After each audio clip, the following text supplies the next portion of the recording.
કોઈના હૃદયના ઓપરેશન કર્યા, કોઈ ફેફસાના કર્યા, પણ ક્યાંય આત્મા રોવે રોવે કણ કણને ખંડ ખંડની અંદર વ્યાપક છે. આ એક એક રૂવાડાની અંદર પ્રગટ એની હાજરી છે, તે આ બધા રૂવાડા જીવતા છે, નહીતર રે નહીં. આટલો ચેતન પુરુષ જે છે અને એકદમ સૂક્ષ્મ છે અને સ્વયં પ્રકાશિત છે. કોટી સૂર્યના તેજ એને ન પહોંચે એટલો બધો પ્રકાશિત છે. એવો અજન્મા છે, અવિનાશી છે.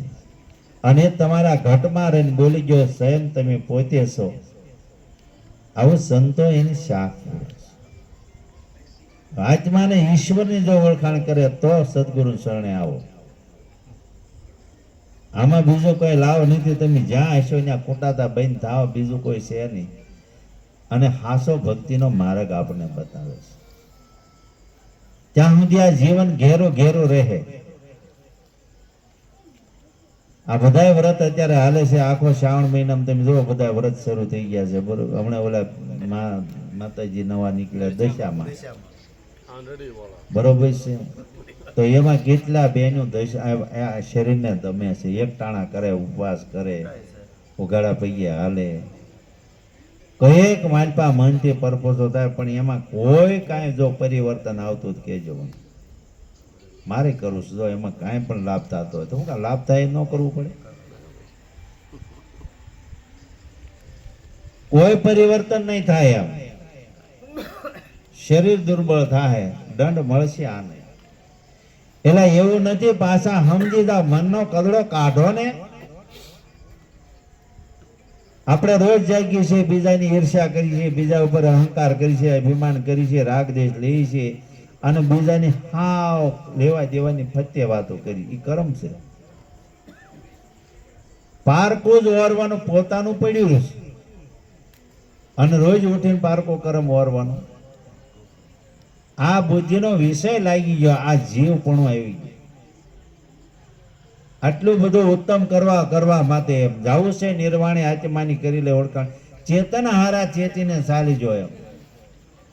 આ માટી છે, પંચભૂતનું શરીર એક માટી છે. માટી ભેળા માટી થાય, પાણી ભેળા પાણી. આમાં 50 કરોડ પાણી ભેળું, 75% આમાં પાણીનો ભાગ છે.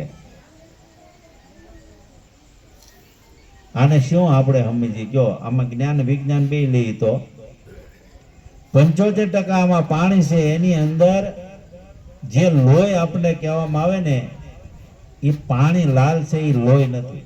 જ્યારે કોઈ માણસને વાગે, એક્સિડન્ટ થયું, પાટોળું ભરાઈ જાય, તો એ લાલ પાણી આ શરીરમાં છે, એ લોહી નથી. એમ લોહી તો શુદ્ધ માત્રા માલપા કોઈને અડધો શેર હોય, શેર હોય, પોણો શેર હોય. શેર હોય એ તો જોમ માણસ હોય છે. અને એ લોહી આમ બહાર નીકળે ને લોંધો થઈ જાય, જામી જાય, કથોડો થઈ જાય.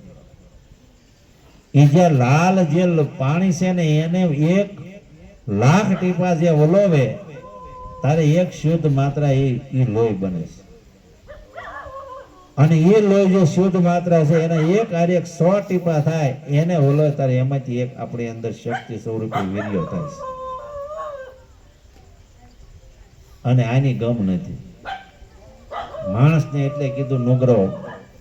કારણ કે માણસ જેવો કોઈ મેલો, કોઈ નુગરો નહીં. આ જે અમૂલ વસ્તુ છે એને વેરફી નાખે છે. ગ્રસ્ત આશ્રમ જ્ઞાન નથી. અને ગ્રસ્ત આશ્રમમાં રહીને ભક્તિ થાય છે, ભજન કરાય છે.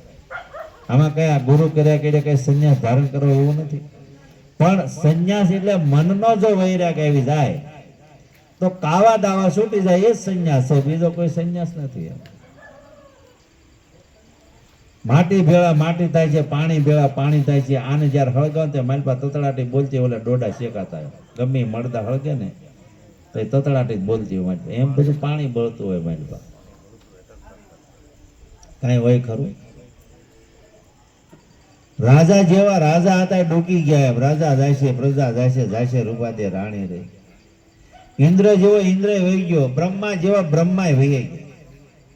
3 દેવની જે હાજરી છે, આપણે કીધું ને 3 પુરુષ આમાં પ્રગટ કર્યા. 3 ગુણથી આની રચના થઈ. રજો ગુણ, તમો ગુણ ને સત્વ ગુણ. ભૂત, ભવિષ્ય અને વર્તમાન. નામ રૂપ ને ગુણ, જીવ ઈશ્વર ને માય. આ ત્રિકુટી જે છે એનો તટ લાગ્યો છે. અને આ ત્રિકુટીને તાળો સદગુરુ ખોલે, કારણ કે સાવી એની પાસે. તો જીવ ઈશ્વરનો ઝઘડો મટે, નહીં તો ન મટે. એ પાકું છે.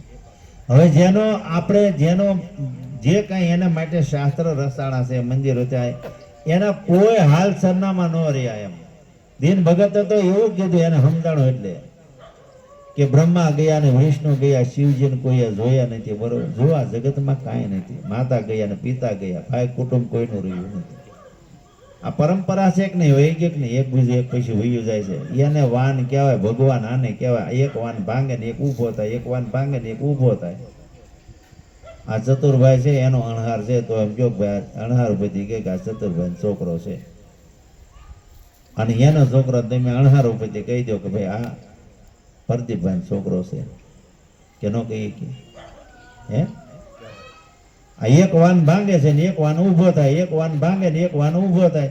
આ જગતનો કર્મ છે. આ જગતની જે નિયંત્રણ છે એ તો એના પ્રમાણે હાલ્યા જ કરે છે. પણ એમાંથી બસ્યા કોણ?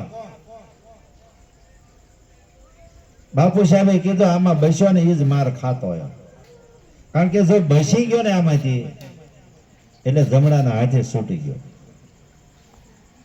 આ કેવડો મોટો ભય ગીરી ગયો માલપા. પેલા ગુરુ પુરાણ સાંભળો ને, ટાંગા ધરુજી જાય તમારા.